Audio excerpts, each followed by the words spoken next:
Comment ne pas bénir le nom du Seigneur, celui qui rend toutes choses possibles. Vous êtes à l'émission Gloire à Dieu et vous faites bien de suivre cette émission de témoignages qui partagent des extraits glorieux du parcours des personnes qui ont rencontré le Seigneur Jésus, comment le Christ les a pris de l'ombre et les a amenés à la lumière. Nous espérons et nous osons que ce témoignage d'aujourd'hui vous fera énormément de bien.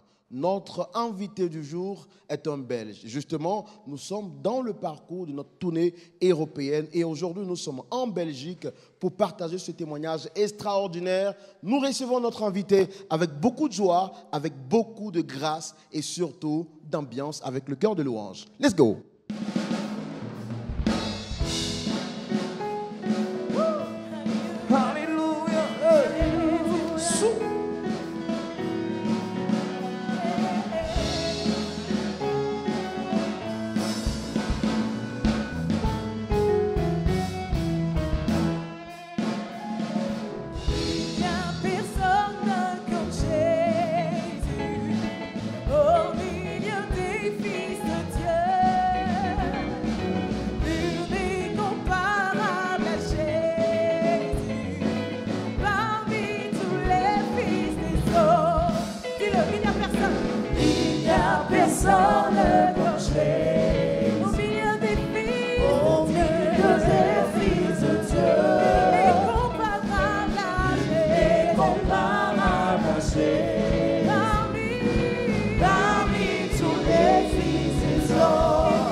Sache que Jésus est le chemin, la vérité et la vie.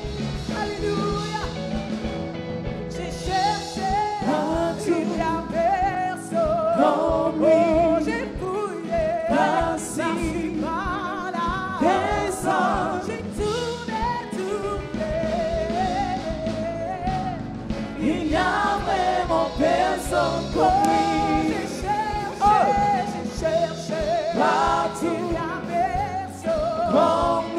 J'ai fouillé, par-ci, par-là. Personne. J'ai tourné dans le monde entier. Il n'y a personne comme lui. There is nobody like Jesus. Il n'y a personne comme Jésus. Jonathan a cherché partout dans le monde entier. Il n'y a point trouvé de Dieu qui soit comme lui. Et aujourd'hui, il est avec nous pour rendre son témoignage. Jonathan, je voudrais me permettre encore de te donner cette poignée de main chaude. Shalom. Bienvenue. Merci beaucoup mon frère. Allez, merci, on peut se rasseoir. Cœur de louange également, merci. Nous bénissons le Seigneur qui nous fait la grâce de nous retrouver ici encore sur ce plateau, précisément en Belgique. On aura le temps tout à l'heure de découvrir la Belgique avec toi. Mais je voudrais avant saluer nos téléspectateurs partout à travers le monde. Que la grâce et la faveur du Seigneur nous soient échus en partage. Je voudrais vous demander surtout de ne point zapper. Restez assis là où vous êtes. Prenez justement votre Bible et prenez de quoi noter parce que je suis sûr que ce témoignage vous fera énormément de bien. Vous verrez comment est-ce que Dieu a transformé la vie de Jonathan. Mais comment est-ce qu'il est capable de changer votre situation? Parce que s'il a fait pour Jonathan, il peut aussi le faire avec vous. Jonathan, tu es avec nous aujourd'hui. On va te donner la permission de te présenter ou de te faire connaître auprès de nos téléspectateurs.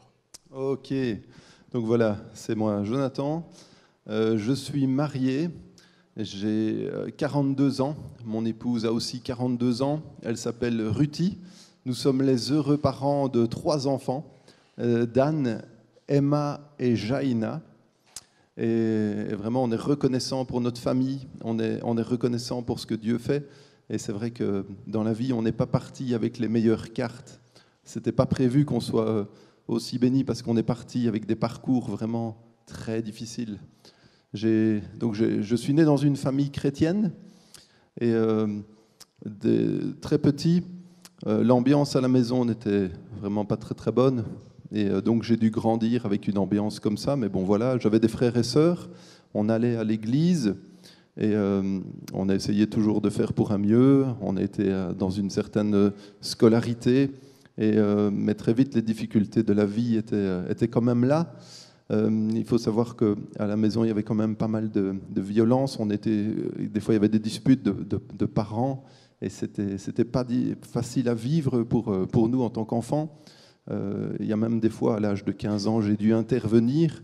Et alors, il y a eu malheureusement une certaine violence qui est venue contre l'autorité, et c'était assez compliqué. D'accord. On aura le temps de revenir sur tous ces détails. Déjà, donc, je tiens à te dire encore félicitations. Bon, permets-moi de te tutoyer pour que notre échange soit vraiment relax et fluide, si tu me permets. Oui. Super. Donc, tu nous rappelles tout de suite que tu es marié, oui, père de 3 enfants avec une femme que tu aimes très bien. Depuis combien de temps dure votre mariage ? Nous sommes mariés depuis 21 ans. Waouh! Félicitations. Et nous disons, il y a vraiment de quoi bénir le Seigneur parce que 21 ans, ce n'est pas 21 jours, encore moins 21 secondes. Ça fait c'est juste, c'est 365 multiplié par 21. Mais le Seigneur vous a manifesté sa fidélité. Et nous disons, toute la gloire lui soit rendue. Vous rencontrez votre femme, vous, dans quelles conditions, en tant que chrétien ou non chrétien? Au fait, en tant que chrétien, dans les camps pour les enfants, on s'occupait d'enfants et c'est là qu'on s'est rencontrés. Et c'est là qu'on a commencé à partager la vie ensemble, quoi. D'accord. Tout à l'heure, dans votre explication, dans tes explications, autant pour moi, j'ai cru entendre que tu, à l'âge de 15 ans, depuis l'âge tout jeune, tu as été victime de violences. Parle-moi de ton adolescence, s'il te plaît. Ok, donc l'adolescence, comme je le disais tout à l'heure, j'étais dans une famille où il y avait pas mal de difficultés. À 15 ans, malheureusement, mes parents ont divorcé. Et parce qu'il y avait quand même pas mal de disputes et tout ça. Et donc, malheureusement, l'issue, ça a été le divorce. Moi, au fait, j'étais vraiment surpris, parce que je dis une famille chrétienne, papa, maman, comment c'est possible qu'on arrive à ça? Et j'ai vraiment eu une déchirure intérieure, même si je savais qu'il y avait des conflits et tout ça, c'était vraiment quelque chose de difficile à vivre. Mais là où le Seigneur a déjà mis sa faveur, je dirais, c'est que j'étais en contact avec un frère missionnaire du Brésil qui est à notre église. Et à l'âge de 16 ans, il a pu me prendre sous son aile et quelque part donner ce qui manquait au niveau de l'amour, au niveau du contact. Et donc, il m'a pris la main pendant toute une période de cette vie, de cette difficulté, comme quoi même dans les difficultés, Dieu place des personnes sur nos routes pour nous amener. C'est pas pour ça que c'était beaucoup plus facile, parce que, comme on le disait, l'adolescence, à l'école, c'était très très compliqué. J'ai doublé 3 années scolaires. J'étais vraiment assez en décrochage. Vraiment, j'avais besoin d'un miracle dans ma vie. Clairement, j'avais besoin d'une intervention divine. Et donc, le parcours scolaire a été assez chaotique, assez difficile. Mais là, on peut voir aussi que Dieu a mis sa main, parce que malgré tout, j'ai pu obtenir un diplôme et j'ai pu aller quand même de l'avant. Ça, c'est un petit peu le parcours. Alors, dans ton enfance, tu le dis, tes parents ont divorcé à l'âge de 15 ans et cela a eu une répercussion très négative sur ton parcours et sur le reste de ta vie. Oui. Qu'est-ce qui se passait réellement entre tes parents? Qu'est-ce qui les mettait dans cet état de dispute continuelle? Au fait, malheureusement, mon papa, maintenant, on est réconciliés, on s'entend bien, mais je crois qu'il avait un problème de maniaco-dépression, donc c'était quelqu'un d'assez violent. S'il avait une colère, il pouvait aller jusqu'à casser un carreau ou vraiment nous frapper très très fort. Et à un certain âge, j'ai dû m'opposer. J'ai commencé à avoir une autorité qui dit non. J'ai commencé à stopper ça. Et c'était vraiment très, très, très difficile. Et quand il y a la violence comme ça dans une maison, les enfants vivent dans la crainte. Et aussi, ce qui est difficile, c'est qu'on doit respecter les autorités. Mais quand on voit une autorité qui vient et qui est néfaste envers nous, après on a tendance... Qui abuse de son pouvoir. Qui abuse de son pouvoir. C'est très difficile après d'avoir des relations saines avec, dans la vie, dans l'école, dans le travail. Voilà, tout... Au fait, la situation est renversée et c'est très très difficile à vivre. Et le reste de tes frères, je suppose que tu avais d'autres frères. Comment est-ce qu'eux, ils prenaient la situation? Comment est-ce qu'ils arrivaient à vivre avec tout ça? Au fait, j'ai d'autres frères et une sœur. Ma sœur a eu vraiment très difficile dans sa vie. J'ai un frère qui a eu un parcours aussi très chaotique. Il a fait des tentatives de suicide. Il a voulu mettre fin à ses jours, mais le Seigneur a chaque fois mis sa main. Il a eu énormément de dépression, il a eu énormément de difficultés. Et tout ça, c'était lié au manque de stabilité dans le couple de vos parents? Clairement, ça. Une famille, en fait, comme on était normalement des chrétiens, il y a eu des portes ouvertes. Et l'ennemi, il est venu, il a renversé. Et c'est ça qu'il ne faut pas avoir de porte ouverte dans la vie. Parce que l'ennemi, il rôde autour des familles, il veut renverser. Et la famille, elle était renversée. Et comme les parents ont eu des difficultés, les enfants ont assumé aussi beaucoup ces difficultés-là. Et donc ton frère, lui, par contre, il a sombré dans la dépression. La dépression. Il a tenté de mettre fin à ses jours, de se suicider à plusieurs reprises. Oui. Toi, par contre, comment est-ce que tu réussis à surmonter cette difficulté? Tes frères, eux, souhaitent mettre fin à leurs jours. Oui. Toi, particulièrement, comment tu vis cette période? Au fait, ce qui s'est passé, c'est que vers l'âge de 16 ans, mon parrain, qui était missionnaire, donc brésilien, il m'a pris avec au Brésil. C'est comme si Dieu me prenait et me mettait au Brésil pendant 2 mois, un peu plus de 2 mois. Ton parrain, c'est un pasteur, un serviteur? Au fait, c'est un missionnaire évangélique qui s'occupe vraiment d'adolescents en difficulté. Je crois que j'étais un des premiers ados qui s'est vraiment occupé. Mais donc, il m'a pris au Brésil. On a visité énormément d'églises. J'ai reçu beaucoup d'affection, beaucoup d'amour, beaucoup de gens qui me soutenaient. Et j'ai vraiment eu la grâce de Dieu. C'est comme si on est dans une difficulté et que Dieu, à un moment, vous enlève et vous envoie 10 000 kilomètres plus loin et vous permet d'avoir un peu de répit dans toute cette difficulté. Et je veux dire, c'est cette période particulière-là que vous rencontrez le Seigneur? Au fait, ça a été un peu plus compliqué que ça. Parce que quand je suis rentré du Brésil, j'étais vraiment dans les difficultés. Vous faites combien de temps avec lui exactement au Brésil? 2 mois. 2 mois. 2 mois. Et pendant tout ce temps, vous faites des tournées avec lui, vous le voyez en train d'annoncer l'évangile. Tout à fait. Et cela a un impact direct sur votre vie. Au fait, ça a eu un impact direct, mais quelque part, j'étais vraiment au ciel quand j'étais au Brésil. Après, je suis revenu à la maison.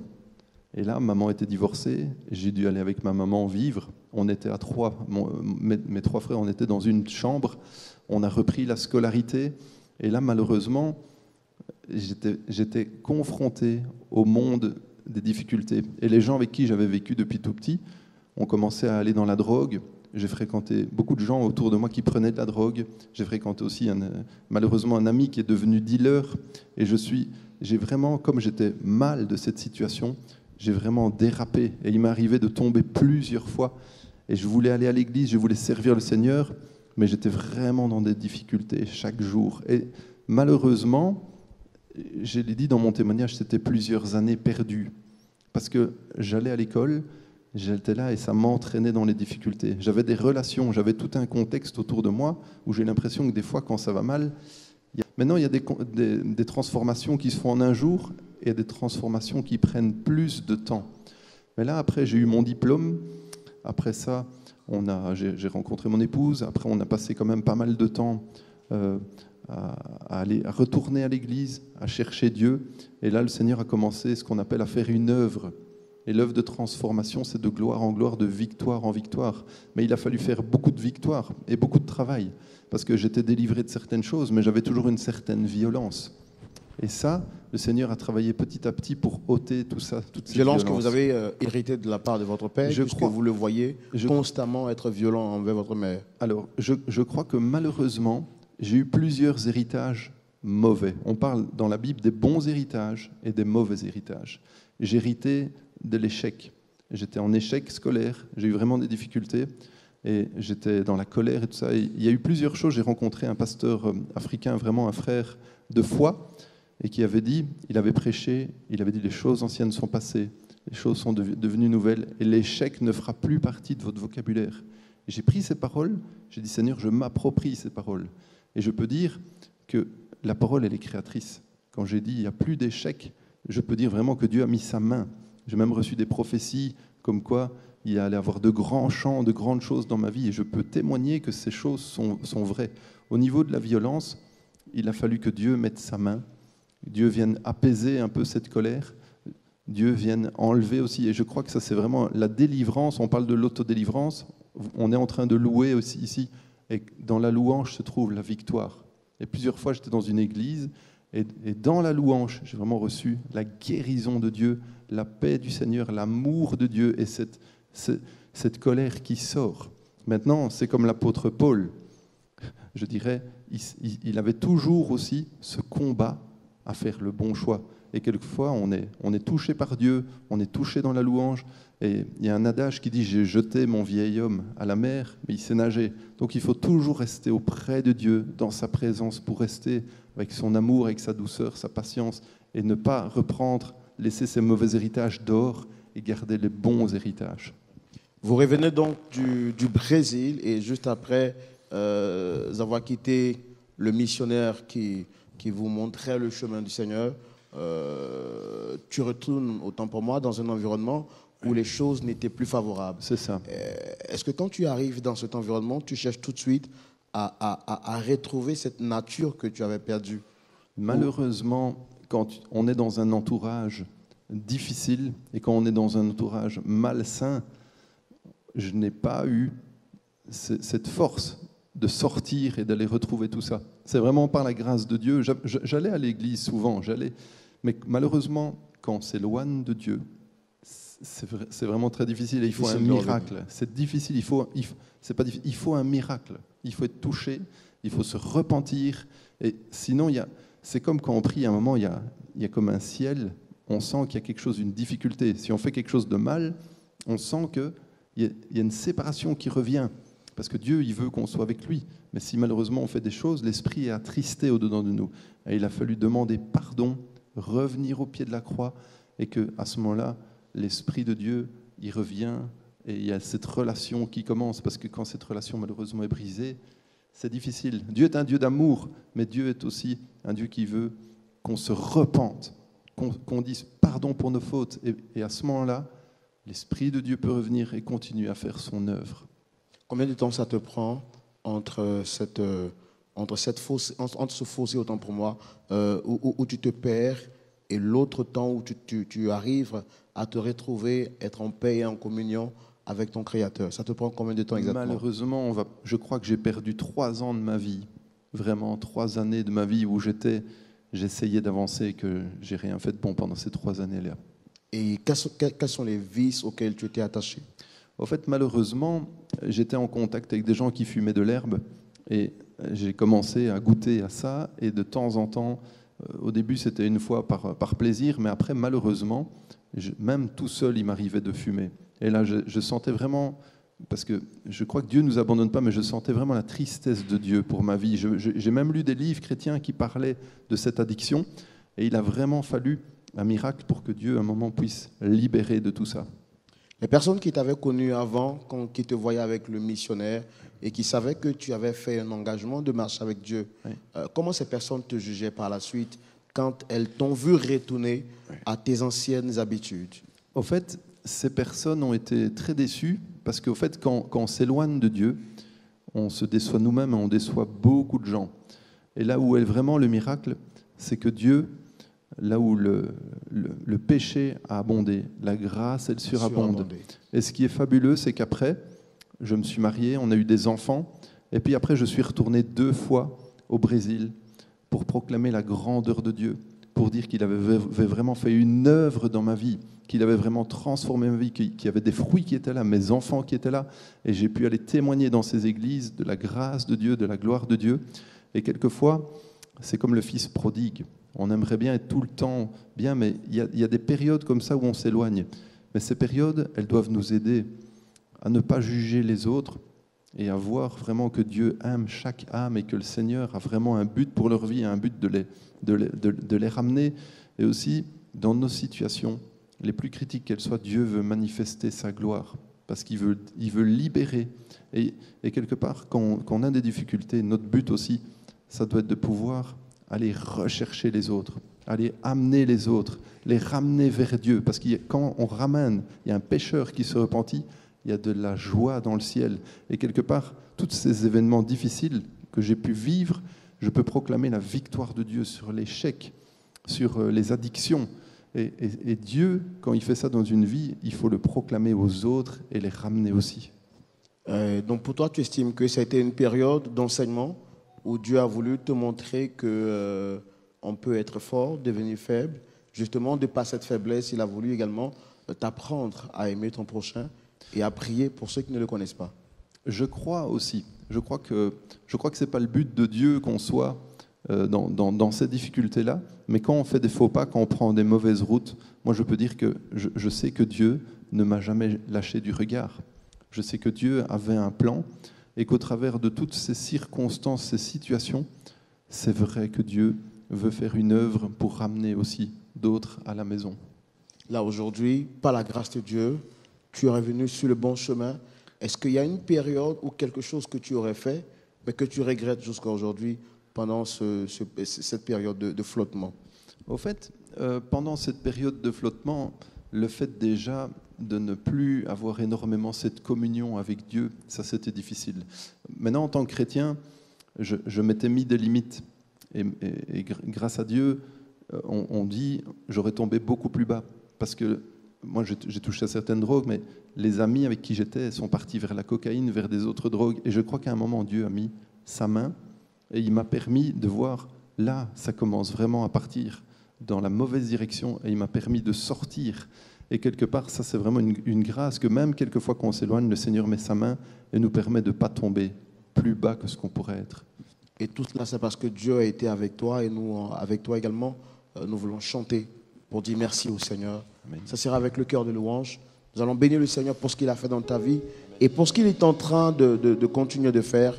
Bénissons ensemble le Seigneur avec le cœur de louange.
Tu me ramènes jusqu'à toi, Jésus. Nous honorons ton nom parce que que tu nous donnes de marcher sur ta parole, Seigneur. Ramène-moi près de toi. Seigneur, je veux marcher jusqu'à toi. Je veux marcher jusqu'à toi. Merci pour cette nouvelle vie que tu nous donnes. Alléluia. Je veux marcher jusqu'à toi. Je veux marcher avec toi. Nous élevons ton nom, pour notre dimension de toi, Seigneur. Oh, ramène-moi sur ta parole. Oh, je veux marcher jusqu'à toi. Jésus, ramène-moi sur ta parole. Ne me laisse pas souffrir ailleurs. Ne me laisse pas souffrir ailleurs. Ne me laisse pas mourir ailleurs. Ramène-moi sur ta parole. Ne me laisse pas mourir ailleurs. Ne me laisse pas mourir ailleurs. Ramène-moi sur ta parole. Ramène-moi sur ta parole, ne me laisse pas mourir ailleurs. Ce sont des paroles fortes. Est-ce qu'il t'arrivait par moments, pendant que tu étais dans ce moment de flottement, est-ce qu'il t'arrivait de pleurer, de crier à Dieu, dire à Dieu, ce n'est pas ma nature ça, ramène-moi sur le droit chemin. Est-ce que tu as vécu cette expérience-là, toi? Oui, j'ai vécu plusieurs fois cette expérience parce que, en fait, il y avait vraiment toujours une tristesse. Au fait, quand on est éloigné de Dieu, on sent qu'il nous manque quelque chose. On sent qu'il nous manque cette relation. Quand j'étais ado, je partais à l'école, j'écoutais des louanges, et je ne peux pas expliquer, mais dès que j'étais petit, j'ai toujours eu ce contact avec Dieu au niveau de la louange. Je lisais la Bible, je sentais qu'il y avait quelque chose, qu'il y avait un appel sur ma vie, qu'il y avait vraiment quelque chose de fort. Et pendant ces années-là, je sentais quand même, il y avait un vide, il y a quelque chose qui manquait, il y avait un goût qui manquait. Et ça, c'est ce que tu dis, c'est vraiment juste. Et aujourd'hui, Dieu, par sa grâce, ta prière a été entendue et tu es retourné sur le chemin de la vérité. Comment maintenant tu vis cette expérience, cette relation avec Dieu? L'amour est-il au même niveau ou est-ce qu'il s'est agrandi? Cette expérience nouvelle avec Dieu, comment est-ce que tu la vis? La gloire de la deuxième maison, j'ai envie de dire. Alors, je suis vraiment béni à plusieurs niveaux. Déjà, comme je le disais, on a chacun notre manière de communiquer avec Dieu. On a par la parole, on a aussi par la louange. Moi, j'écris beaucoup de chants. Comme David écrivait des chants, moi j'écris énormément de chants, de louanges. Je passe du temps avec Dieu, un cœur à cœur. Et aussi, je peux sentir vraiment l'amour de Dieu. Je peux des fois être couché pendant quelques temps comme ça et simplement sentir l'amour du Père, sentir la grâce de Dieu. Et cette relation, cette connexion, c'est vraiment quelque chose d'extraordinaire. Et ça, c'est goûter combien le Seigneur est bon. Combien le Seigneur est bon. Tu l'as dit, tu composes par moments des morceaux. Oui. Comme David, ça ne se fait pas exceptionnellement. Est-ce que tu peux nous fredonner quelque chose que tu as toi-même écrit, qui est l'expression de ton amour? Tu pourras rester assis et juste chanter l'expression de ton amour à Dieu. Amen. C'est louer, adorer.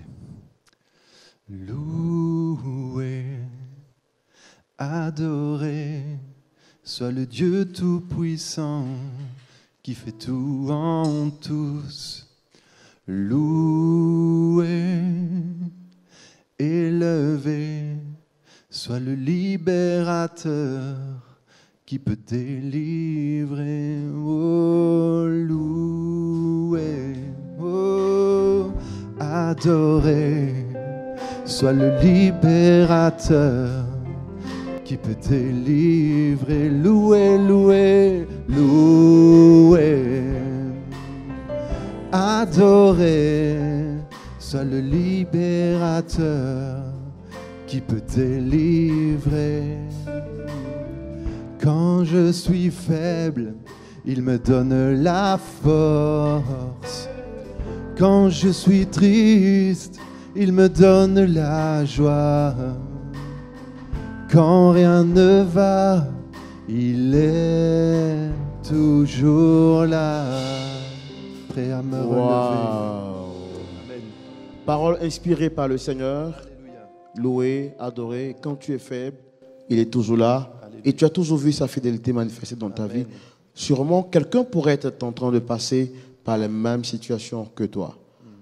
Toi, en tant que témoin oculaire, ayant connu cette période de flottement, ayant connu l'amour de Dieu et ayant régné la foi, qui a retrouvé la grâce de la restauration de Dieu, quel est le message que tu peux donner à quelqu'un qui regarde ton témoignage directement en regardant cette caméra?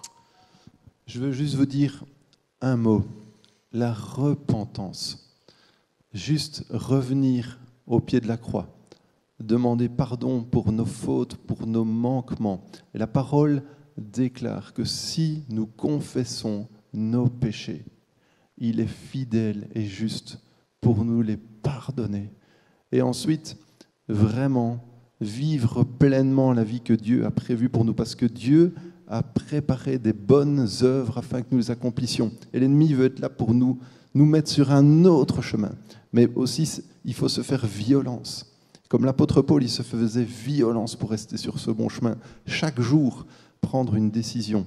Et les décisions, les bonnes décisions qu'on prendra aujourd'hui, feront de nous les personnes que nous serons demain. Waouh, merci beaucoup Jonathan. Tu sais, j'ai senti beaucoup d'amour quand tu étais en train de parler et je me suis retrouvé dans ton témoignage parce qu'il y a comme une similitude entre ton histoire et la mienne. J'ai connu également ces périodes de flottement et je bénis le Seigneur qui me fait la grâce d'être revenu sur le chemin de la restauration. C'est pourquoi toi et moi, ensemble, nous allons célébrer le Seigneur parce qu'on aurait pu rester là-bas, mourir sans retourner sur le chemin de la vérité. Et Dieu nous a fait la grâce. On va ensemble se tenir levé et avec le cœur de louange, on va danser le Seigneur pour lui dire merci pour la grâce. Oh, alléluia. Jésus m'a sauvé, je suis en paix. Jésus m'a sauvé. Jésus m'a sauvé, je suis en paix. Il a essuyé mes larmes. Il a garanti ma vie. Il a essuyé mes larmes. Il a garanti ma vie. Il a essuyé mes larmes. Il a garanti ma vie. Il a essuyé mes larmes. Il a garanti ma vie. Oui, Jésus m'a sauvé, je suis en paix. Jésus m'a sauvé. Oui, Jésus m'a sauvé. Jésus m'a sauvé, je suis en paix. Il a essuyé mes larmes. Il a garanti ma vie. Il a essuyé mes larmes. Il a garanti ma vie. Il a essuyé mes larmes. Il a garanti ma vie. Il a essuyé mes larmes. Il a garanti ma vie. Il a essuyé mes larmes. Il a garanti ma vie.